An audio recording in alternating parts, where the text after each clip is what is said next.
Hello and welcome to this edition of Business 7. Now, of course, your hard copy of Business 7 is in Republikein, Allgemeine Zeitung and Namibian Sun today, or you can read it online or on any of the websites of the three daily newspapers. In today's edition, we are focusing on COVID-19, the third wave, and especially the importance of vaccination. Now, that, of course, is an extremely controversial topic, and we have spoken to several economists, analysts, and observers to get their take on how important vaccination is to drive the recovery of the Namibian economy. In our program later, we also talk to Donnie Boyson. He is the editor of Republikein and the brain behind Namibia Media Holdings database on COVID-19. So he's in the studio to explain and interpret the figures and the tendencies that they are showing. Also in Business 7 today is an article by the World Bank that focuses on education in these very trying times. Last night, of course, we heard President Hage Geingob closing schools in Windhoek for at least 2 weeks due to the impact of the third wave. And later in the program, we will bring you a video by the World Bank on how the challenges of education in a pandemic can be tackled. Please stay tuned.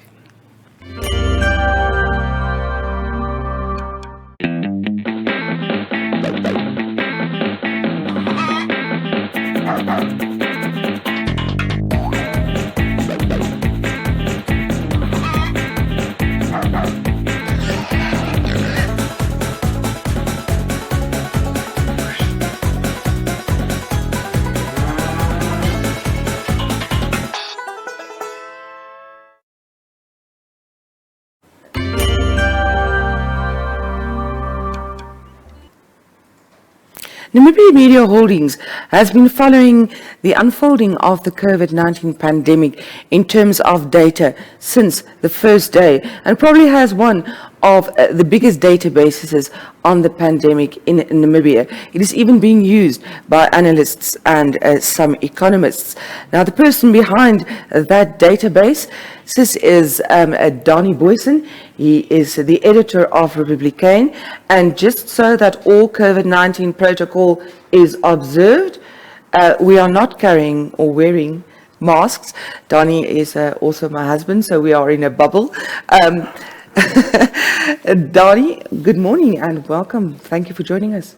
Yes, it's important to see the faces behind messaging, and we obviously, as you can see, we quite more than 1 meter apart from each other. Jeremy, before we look at the graphics, I just want to emphasize that I think data is power. And imagine in previous pandemics, many years ago, the big flu pandemic of 1918, people didn't have access to information on the level we do at the moment, and with other previous pandemics. So it's all about empowering you.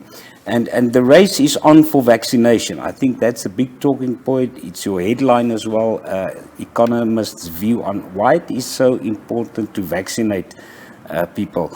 So in today's edition of Business 7, in the At Your Fingertips section, you can see the following, and we start with the graphic showing you how we are progressing in Namibia with vaccinations, and we are just bringing that up for you now. There it is. So your blue line there shows the vaccinations reported in Namibia from the 19th of March daily. Sometimes this data was a bit delayed, but we kept to the way it was reported, and the bottom line shows the second vaccinations. Now, Jomari, yes, yesterday we actually passed with first vaccinations the 90,000 mark. Yesterday, just over 3,000 people were vaccinated, and another 1,000 received their second vaccination. So there we are past almost 16,000 now. But I think what people must realize is that you see in the center part of the 3 months we're looking at, basically, there was a lot more people being vaccinated. And obviously what you can see in the lower graphic is that the middle part is quite empty, but obviously if it's Sinopharm that you've been vaccinated, it takes 28 days before you can get your next vaccination. So that's why we are now, the last 4 weeks or so, seeing the pickup in second vaccinations. Get your copy today. On the right-hand side, there's a summary of data per region.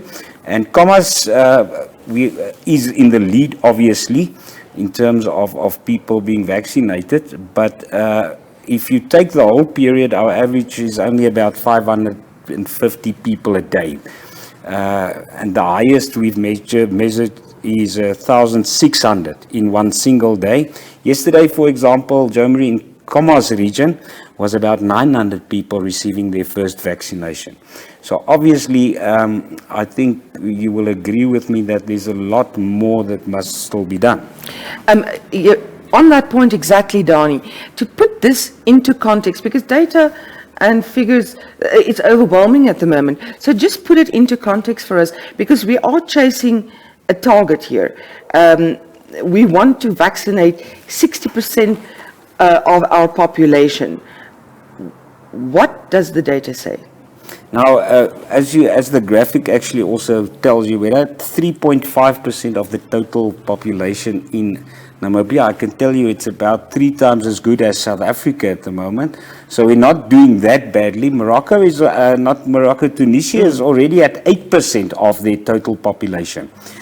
So obviously a lot more needs to be done, but a large part of Namibia's population is youth, people 18 years and younger, which is important which will only be vaccinated later. So I think when we look at that percentage, we must take that into account. The first target for us is to reach 10%. Now, I think one of our papers reported today it'll take us almost a year to get there. But if you look at this data, we can achieve that before the end of this year at least.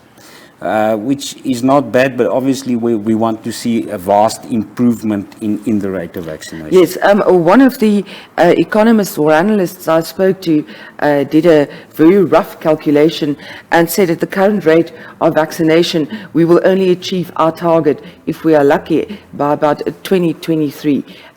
So a lot needs to be done still. Also, some of the economists pointed out that countries that were similarly affected, like Namibia, they are already up to 14% and higher in terms of vaccination. So yes, indeed a race to vaccinate. Dani, what else do you have for us on that page? But just to quickly show you some of the other data you can get in at your fingertips today. There, the cumulative total on the top left. It clearly shows at the end the new wave we are in. This data is only up to the end of last week because we had to design it for you. Of course, average cases per day, you see a steep climb there, and actually yesterday we crossed 1,000 cases, more than 1,000 cases now on average every day in Namibia. Bottom left, new tests per day, and there I think we must give our government the due there in terms of testing. If you compare us to other African countries, we do really well in terms of the number of people we are testing in Namibia. And then the positivity ratio, you will see there below that, and that is just for the second and third waves. So the other day we had 45% positivity. Why these figures are important, and we're currently hanging about around 35%, which actually, if you imagine 3 people standing next to each other, if we're 33%, it means that it's very likely that one of those persons have COVID-19. They might not even know it, of course, and that is the danger. And then just some more. I'll be very short to explain these graphics. Fatalities there, that one has changed, unfortunately, today a lot because of the 32 deaths reported yesterday. So our average deaths per day over 7 days is now 11 per day.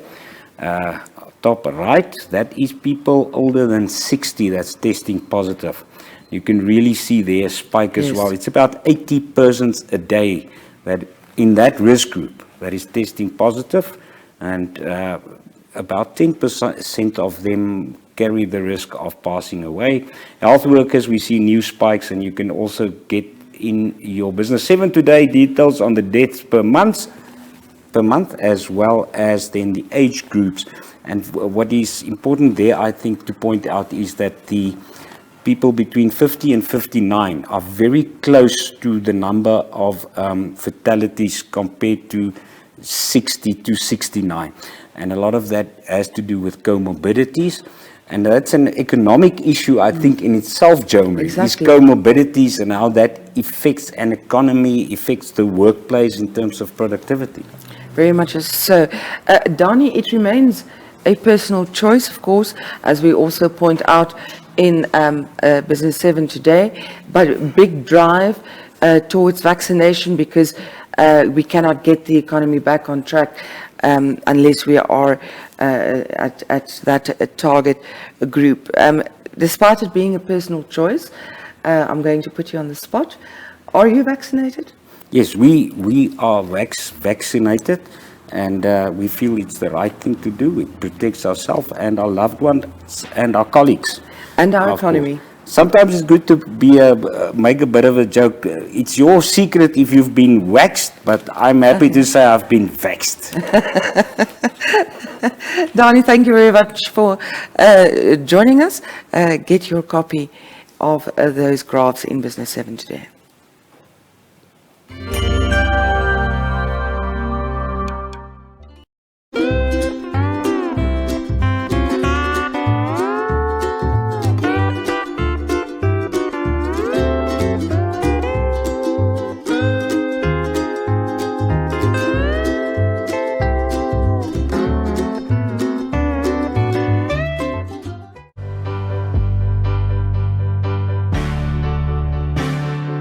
Hello and welcome to a socially distanced edition of Expert Answers. I'm Paul Blake in Washington, D.C., and today's episode is all about global education. Specifically, the impact of the ongoing coronavirus pandemic on global education. As you may know, around the world, schools are being shuttered as countries work to slow the spread of COVID-19. But it leaves students out of classrooms, and it begs the question, how do we educate children during a crisis? Well, to get an answer to that and other key questions about dropout rates, school meals, and distance learning, I had the chance to speak to the World Bank Group's Global Director for Education, Jaime Saavedra, from his home in Lima, Peru. Jaime, thank you so much for being here. I want to ask, in the short term, there's been a lot of focus on the health impacts. Can you talk a little bit about how global education has been impacted? Give us a sort of global overview. Thanks for having me, Paul. Look, we're living a huge crisis. As of now, as you were saying, more than 80% of children and young people who should be in school are not in school. 173 countries have closed their institutions. The vast majority completely shuttered. And we have almost 1.6 billion children who are out of school. This is a huge crisis. You were the education minister in Peru. I mean, I'm sure you've seen different, big stops and problems in education. Like, how would you characterize this moment for global education? So interruptions in the education process, I mean, sometimes happen. I mean, there could be a natural disaster. It could be there could be a strike. So that has happened, but it has never happened in this magnitude globally. And remember that we were already living a learning crisis pre-COVID. We were saying that in the low and middle income countries, only 53% of children were able to read and understand a text by age 10. And in addition to that, now we have a long interruption in the schooling process. So that crisis will be deepened. One of the things we're seeing, I think, certainly here in the US, high income countries, is this relatively easy transition to online learning. I mean, have you seen the same in low and middle income countries? Have they been able to make that same transition? Now, I would challenge the view that in richer countries this has been easy. I don't think it has been easy anywhere. If we go to middle and lower income countries, the situation is much more complicated. The fraction of students who will have our device and will have the bandwidth and connectivity that is needed is relatively small. That must create a huge kind of equity issue then, right? Between the sort of the haves and have-nots of the internet become the haves and have-nots of education. Correct. So we knew that there was a digital divide. Now that digital divide is creating a potentially extreme impact on inequality of opportunities. So that's why many countries, what they're thinking is a multi-platform approach to remote learning. We need to be very creative, use all possible means, but with that idea that we need to reach everyone. Jaime, you've written a blog on the World Bank website, and in that one point you raised is student dropout rate. Explain the dropout concern here.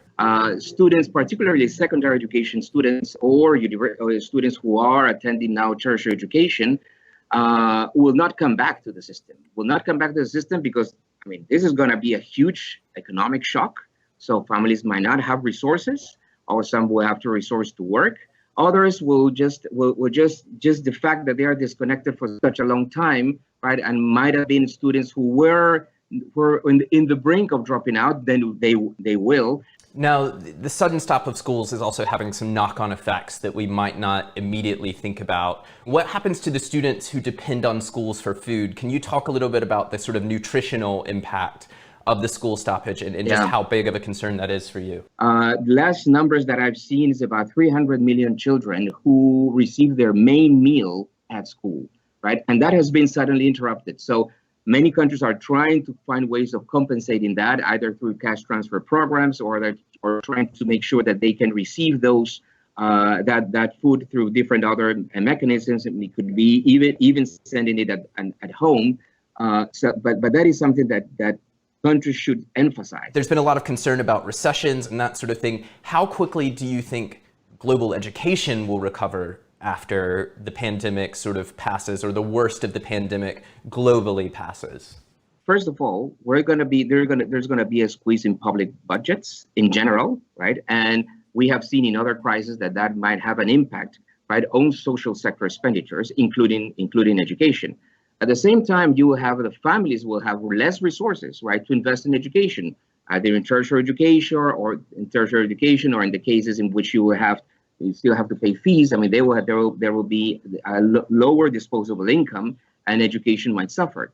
Third, you will have in that same context in which public budgets are going to be squeezed. In many countries, you're going to see a shift of enrollments from private sector to the public sector, which is free. Right, because families will not have resources to pay for private education in those countries in which there is a sizable share of private education. Jaime, we've over the past few minutes laid out a fairly bleak picture for education around the world in the wake of the pandemic. Now, there is some signs of hope. The World Bank has recently announced this kind of large-scale financial support package, up to $160 billion in financial support for countries fighting the pandemic over 15 months. Can you talk a little bit about what the education team is doing to support countries in the face of the pandemic? So at this stage, the main support to countries and the work that all our teams are really focused on is on the coping strategies. A lot working precisely in that design and technical assistance related to and support related to designing and implementing those remote learning multi-platform strategies that we were talking before. Things will start shifting as time passes. I mean, more focus on scholarships, on demand-side interventions, and then support countries in that recovery phase. Jaime Saavedra, thank you so much for joining us from Lima, Peru. Thank you. Jaime Saavedra is the Global Director for Education at the World Bank. If you want to learn more about the World Bank's response to the ongoing COVID-19 pandemic, head on over to worldbank.org/coronavirus and be sure to follow all of our social media accounts. In the meantime, stay safe, continue to socially distance. Thank you so much for joining us. Goodbye.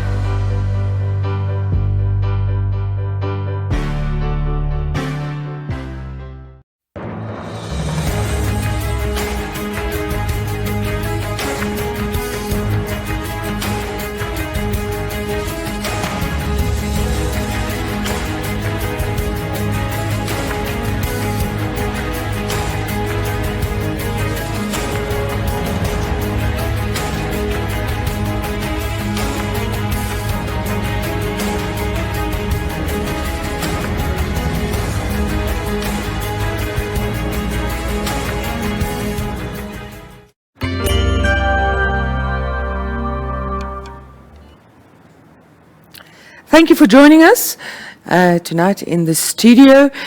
Yes, vaccination is your own choice, but remember, we need to protect this economy with everything we have. And if you don't want to vaccinate, then at least strictly adhere to the other COVID-19 prevention measures that are in place. Until the next time, stay safe.